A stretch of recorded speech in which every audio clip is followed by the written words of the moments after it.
दीनू वापस अपने घर पहुंचा तो इसकी बीवी ने पूछा, तुम सुबह से कहाँ गायब थे? मैं खेत पर भी देख आई, तुम कहीं नहीं मिले। जवाब में दीनू ने गंदुम से भरे हुए मटके इसे दिखाए और परिंदे की सारी कहानी सुनाते हुए बता दिया कि ये सारी गंदुम इसे एक देव ने दी है। गंदुम देखकर उसकी बीवी बहुत हैरान हुई। इसे आम सी गंदुम समझी, इसलिए इसने पहले इसे भूनने की कोशिश की, लेकिन जब कुछ नहीं हुआ तो दीनू कुम्हार बोला, रहने दो, हम से भूनने की बजाय आबाल कर खा लेते हैं, मुझे बहुत भूख लग रही है।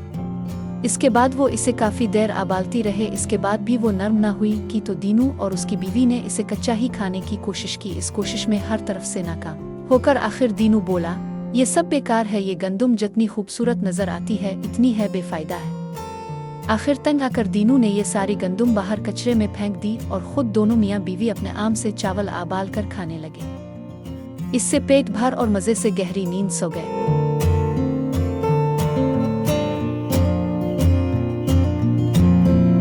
इस बस्ती में एक सुनार भी रहता था। एक दिन इसके पास एक औरत आई, इसको अपने लिए एक अंगूठी बनवाना थी। इस वक्त इत्तेफाक से सुनार के पास आग जलाने और सूना पिघलाने के लिए कोयला मौजूद न था, इसलिए इसने औरत से कहा, मेरे पास इस वक्त कोयला नहीं है। दीनू कुम्हार अपने बर्तन पकाने के लिए भट्टी जलाता है, इसके पास बहुत कोयला होगा, तुम जाकर उससे कुछ कोयले ले आओ, फिर मैं तुम्हारी अंगूठी बना देता।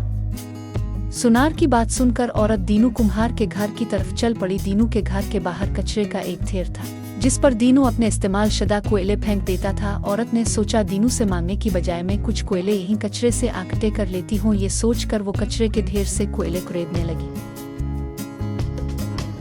इस कोशिश में अचानक इसे वो सुनहरी गंदुम के दाने दिखाई दिए जो बोले देव ने दीनू कुम्हार को दिए थे, और उसने वो अपनी बेवकूफ़ी से कचरे के ढेर पर फेंक दिए थे। औरत ने हैरान होते हुए वो गंदुम के दाने भी अलिफाटे लिए और जाकर सुनार को दे दिए। सुनार उन्हें देखते ही पहचान गया कि ये सूना है। इसके पूछने पर औरत ने सारी कहानी सुना दी कि ये इस दीनू कुम्हार के कचरे के ढेर से मिले हैं। सुनार ने इस औरत को तो रवाना किया और खुद भागता हुआ सीधा इस कचरे के ढेर पर पहुंच गया। वो जल्दी जल्दी इस कचरे को कुरेदने लगा। जल्द ही इसने सारी गंदुम इकट्ठे कर ली जो 2 मिटकों के बराबर थी।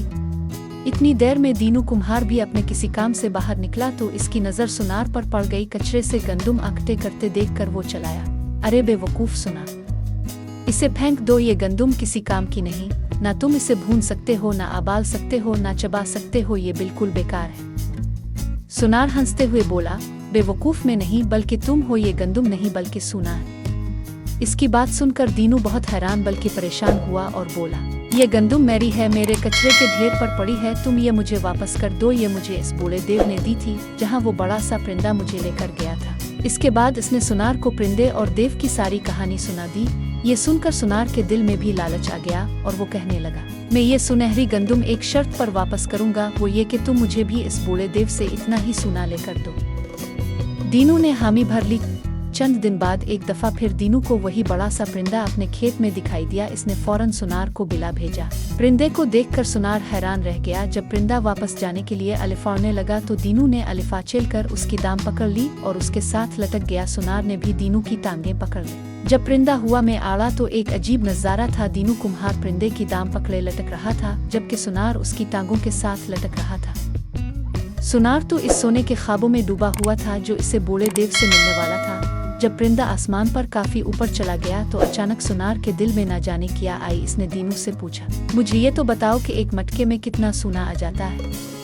इतना ज्यादा। दीनू कुम्हार ने इसे हाथ फैलाकर बताते हुए कहा। जो ही इसने हाथ छोड़े परिंदे की दाम उसके हाथ से निकल गई और दोनों तेजी से जमीन पर वापस गिर गए। सुनार पहले गिरा और दीनू उसके ऊपर। सुनार तो जमीन पर गिरते ही मर गया, लेकिन दीनू चूंकि इसके ऊपर गिरा था इसलिए वो बच तो गया, मगर इसे काफी चोटें आई। वाकई लालच बारी बेला है। सुनार ने सोने की लालच की और उसको सजा मिल गई।